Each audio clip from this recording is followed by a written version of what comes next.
Did Attack on Titan steal ideas from Code Geass? It is well known that artists borrow ideas from one another, and the most successful of artists are the most successful ones at borrowing. There are too many similarities between Code Geass and Attack on Titan. Let's see what they are. 3, 2, 1, let's jam.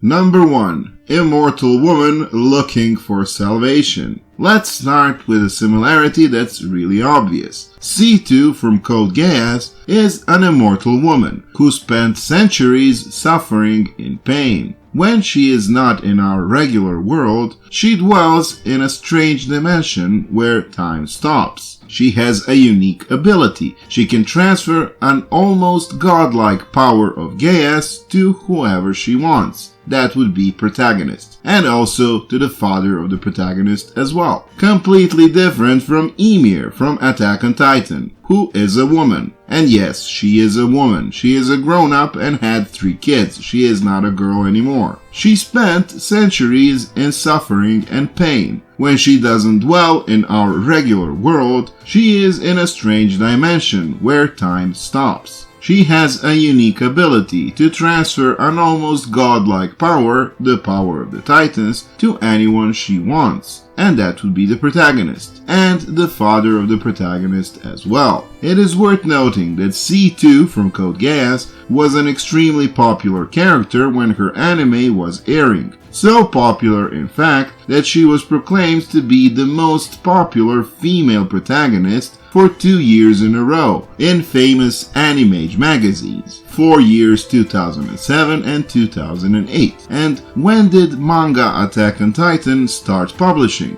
In the September of 2009. Very interesting. Number 2. Knightmares and Titans. In Code Geass, the chosen and most competent pilots are chosen to pilot Knightmares, mecha robots, the most powerful weapon of humanity. In Attack on Titan, on the other hand, the chosen and most competent warriors become Titans, which are the meaty variations of mecha robots, and they are also the most powerful weapon of humanity. This comparison, all in it by itself, can be made with basically any mecha anime, but when we take into consideration all other similarities these two shows share, things start to become a little suspicious. Number 3. The main character kills off his parents. In Code Geass, main character Lelouch, after he arrives into the weird dimension where time stops, he uses the power of Geass and the power of the collective unconscious of whole humanity, as the show tells us, and he uses this power to directly cause the death of his parents. In Attack on Titan, Eren, after he arrives into a weird dimension where time stops, he uses the powers of the Attack and Founding Titan, as it is shown to us, to directly cause the death of his parents. And how come Eren is directly responsible for the death of his mother? Well, it is heavily implied that he personally guided the Laughing Titan not to eat Bertolto, a shifter, something mindless Titans are desperate to find. He guided the Smiling Titan directly to Eren's house, where he grew up, and to his mother, who was not a shifter. Number 4. A weird dimension where time stops. In Code Geass, we are shown an alternative dimension to our world, which is yellow in color, and there time flows differently, and it is the place of many very important plot points of the narrative, and it is partially destroyed by the end of the story. In Attack on Titan, we are shown an alternative dimension to our normal world, Paths, which is blue in color, where time flows differently, and where many important plot points from the narrative take place, and which gets completely destroyed by the end of the story, since the power of the Titans is no more. It is reasonable to assume that Paths in Attack on Titan could have easily been yellow in color, since the color of the Founding Titan, Wormkun, is shown to be golden yellow. Number 5. Half-brothers of royal blood. In Code Geass, we have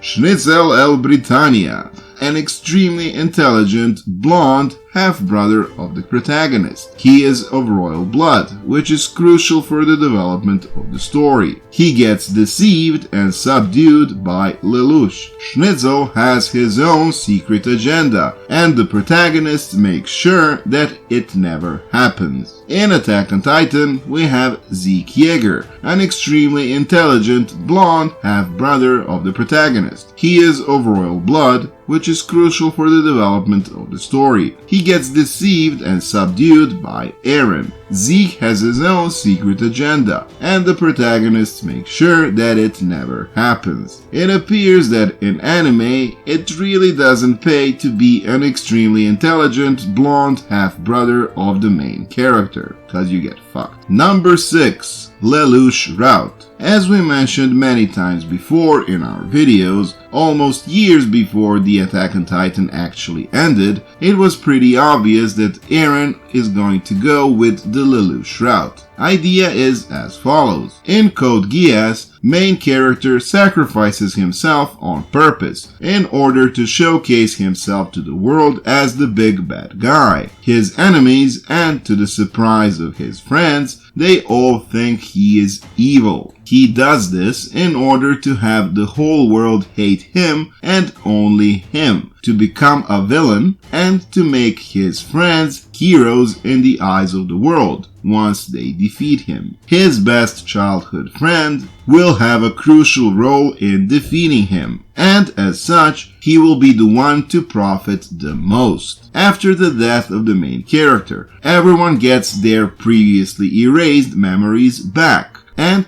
they start to glorify the main character as a hero and a saint. In Attack on Titan, the main character sacrifices himself on purpose in order to showcase himself as the big bad guy, someone who will destroy the world. And to the astonishment of his friends, he becomes evil. He does this to have the whole world hate him, and only him, and to make his friends heroes in the eyes of the world once they defeat him. A childhood best friend of the protagonist will be crucial in defeating him, and as such will be the one to profit the most. After the death of the main character, everyone gets their previously erased memories back, and they glorify the main protagonist as a tragic hero. Number 7. Sister of the protagonist gets crucial memories back. In Code Geass, Nunnally, sister of Lelouch, immediately before the end of the story, regains the memories that protagonist previously erased. These memories, without a shred of the doubt, prove good intentions of the protagonist, which is even more tragic because the memories get back at the exact moment when Lelouch dies. In Attack on Titan, Mikasa, adoptive sister of Eren, immediately before the end of the story, regains memories that the protagonist previously erased. These memories prove, without a shred of a doubt, that the protagonist had good intentions all along, which is even more tragic because those memories come back at exactly the moment when Eren dies. Now, the fact that Eren loves Mikasa romantically and not like a sister doesn't really change the fact that these two developments in these two anime are way too similar. Number 8. Fight for the freedom of the island. In Code Geass, most of the plot revolves around defending Area 11, an island which is the home of all of our protagonists, and what is basically a lost battle from the start